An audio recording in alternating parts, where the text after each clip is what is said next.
Hello student. Welcome to my YouTube channel base of education mantra. Student, आज की इस video में हम करने वाले हैं क्लास 10th की वर्कशीट नंबर 5 यानी कि कार्यपत्रक नंबर 5, जो कि सामाजिक विज्ञान में भूगोल से संबंधित है। तो आज की हमारी वीडियो संसाधन पर आधारित है। तो इसके पहले हम 3 या 4 वीडियो में भी संसाधन के बारे में चर्चा कर रहे हैं। तो प्यारे बच्चों, अगर आपने वर्कशीट नंबर 3 और वर्कशीट नंबर 4 को अगर नहीं देखा है तो हमारे प्लेलिस्ट में जाकर उस वीडियो को ज़रूर देखें, जिससे ये वीडियो आपको बड़ी अच्छी से समझ में आएगी। तो प्यारे बच्चों, ये जो हमारी वर्कशीट है ये हमारी 17 जुलाई 2021 की वर्कशीट है। वीडियो शुरू करने से पहले प्लीज़ हमारे चैनल को सब्सक्राइब करें, जिससे हम जो भी कोई वीडियो डालें 10th क्लास की इम्पोर्टेंट क्वेश्चन की तो आपको बहुत ही आसानी से मिल जाए, जिससे आपको एग्ज़ाम में हेल्प मिल सके। तो चलिए शुरू करते हैं अपनी वीडियो को।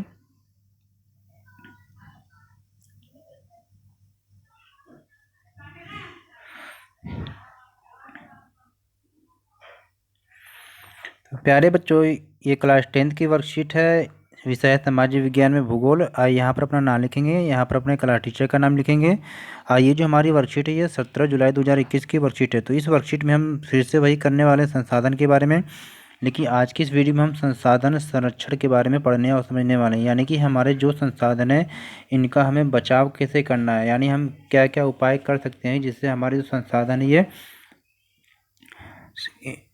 समाप्त न होने पाए, यानी ये बचा भी रहे, इनके संरक्षण सही प्रकार से हो सके। तो चलिए देखते हैं किस प्रकार से संरक्षण करना है। तो प्यारे विद्यार्थियों, आपने कार्यपत्रक 3 और 4 में संसाधनों एवं उनके उपयोग के विषय में जानकारी प्राप्त की, यानी हमने संसाधन के बारे में पढ़ा था और उनके उपयोग के बारे में। तो आज के इस कार्यपत्रक के माध्यम से हम संसाधन संरक्षण के विषय में जानकारी प्राप्त करने वाले हैं, यानी संसाधनों का बचाव कैसे करना है। तो आज की इस वीडियो में हम यही सब पढ़ने और समझने वाले हैं। तो चलिए देखते हैं कि किस प्रकार से बचाव करना है। तो सबसे पहले देखते हैं कि संसाधन संरक्षण का अर्थ क्या होता है, यानी कि जो संसाधन संरक्षण है इसका मतलब होता क्या है। तो चलिए हम देखते हैं। तो संसाधनों का जो होता है सावधानीपूर्वक उपयोग करना एवं इन्हें फिर से बनने के लिए समय देना, क्योंकि संसाधन सीमित है इसलिए संसाधनों का संरक्षण अति आवश्यक है। यानी बच्चों की जो संसाधन है इनका हमें उपयोग इतनी सावधानीपूर्वक से करना चाहिए और इन्हें फिर से यानी कि फिर से बनने के लिए भी समय देना चाहिए। ऐसा नहीं कि जितने भी संसाधन हैं उनका उपयोग हम करके इन्हें समाप्त कर दें। तो हमें उतना ही यूज करना चाहिए जितनी हमें ज़रूरत है, और संसाधन को पुनः बनने के लिए उन्हें समय भी देना चाहिए। तो इस प्रकार क्या है, संसाधन जो भी हैं ये सीमित मात्रा में होते हैं, तो इसलिए क्या है संसाधनों का संरक्षण अति आवश्यक है। अब भूमि संसाधन का संरक्षण, तो इसमें ये भी बताया गया कि भूमि एक संसाधन है, प्राकृतिक संसाधन है, आप जानते हैं। तो भूमि संसाधन का भी संरक्षण क्यों आवश्यक है। अब इसके लिए कि वनारोपण, रासायनिक कीटनाशकों और उर्वरकों के उपयोग को कम करना, अतिचारण परोख इत्यादि तरीके अपनाकर किया रहता है। यानी कि हमें क्या करना है कि अधिक से अधिक मात्रा में पेड़ को लगाना है और कम से कम रासायनिक कीटों का उपयोग करना है, उर्वरक का भी कम से कम उपयोग करना है। और जो खेतों में आपने देखा है कि पशुओं को लोग मैदानी क्षेत्रों में ज़्यादा चराते हैं, तो इससे भी क्या होता है कि भूमि संरक्षण में समस्या होती है, यानी भूमि का ह्रास होता है, भूमि निम्नीकरण होता है। तो इस प्रकार भी ध्यान देना चाहिए कि हमें भूमि संरक्षण किस प्रकार से करना चाहिए। तो यानी कि पशुओं को कम से कम चराएं, रासायनिक उर्वरकों का कम से कम प्रयोग करें, यानी जैविक उर्वरक का प्रयोग किया जाए, ज़्यादा ज़्यादा मात्रा में पेड़ लगाया जाए, जिस प्रकार से क्या है भूमि का संरक्षण हो सके। अब यहाँ पर बात होने वाली कि मृदा संसाधन का संरक्षण कैसे करना है। मृदा संरक्षण के लिए क्या है, वृक्षारोपण, बाढ़ नियंत्रण, अतिचारण पर रोक, सीढ़ीदार खेत बनाना, सस्यावर्तन यानी कि विभिन्न फसलों को बारी बारी से बोना इत्यादि समान तरीके हैं। यानी कि मृदा संसाधन का जो संरक्षण करना है वो किस प्रकार से किया जा सकता है।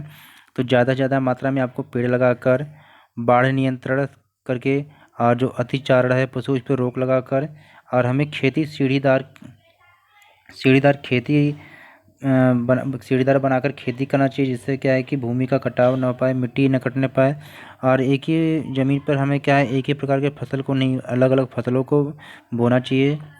तो ये कुछ तरीके थे हमारे। आगे देखते हैं। जल संसाधन का संरक्षण, यानी कि जल संसाधन का संरक्षण क्यों जरूरी है। अशोधित वाहित मल, कृषि रसायनों का विसर्जन, जल निकायों में औद्योगिक बहिस्राव इत्यादि जल के प्रमुख प्रदूषक हैं। यानी कि आप लोगों ने देखा कि जो जल में क्या है वो लोग क्या है, मलमूत्र यानी कि गंदे कूड़े कचड़े और फैक्ट्रियों के जो गंदे रसायन पदार्थ होते हैं, ये सारे सभी लोग क्या करते हैं, लोग जल में बहा देते हैं। और उद्योगों से जो निकलने वाले जो खतरनाक रसायन है उनको भी क्या लोग जल में मिला देते हैं, जिससे क्या होता है कि जल हमारा प्रदूषित हो जाता है। फिर उस जल को जो जो लोग पीते हैं वो बीमार पड़ते हैं। तो जल के क्या है, अति उपयोग को रोकना भी चाहिए, इसे प्रदूषण से बचाना अति आवश्यक है।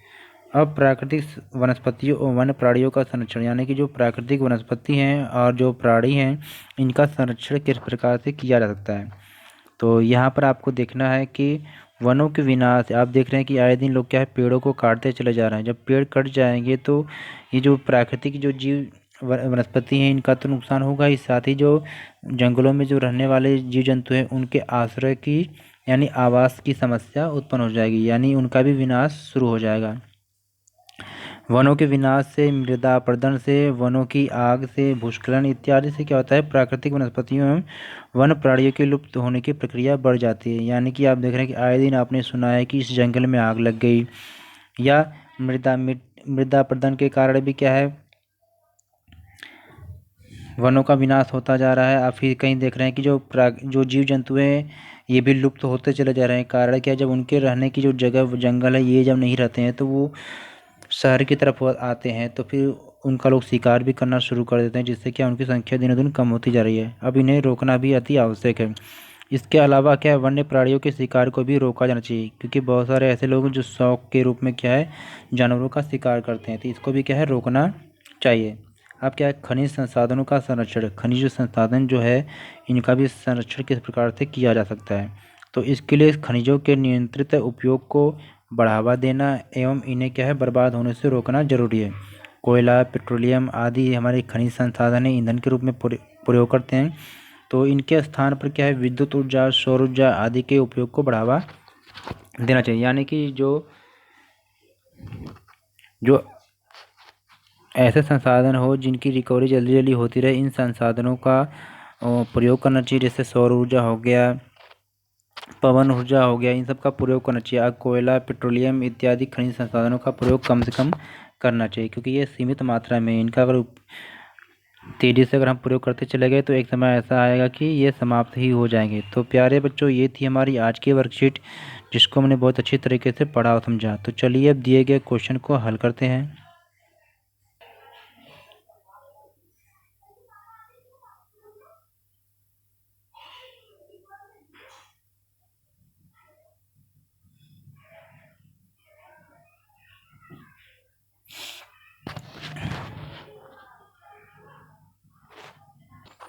तो प्यारे बच्चों, चलिए हम शुरू करते हैं। क्वेश्चन नंबर 1 को, घर एवं विद्यालय में जल संरक्षण के उपायों को बताइए, मतलब कैसे करना है।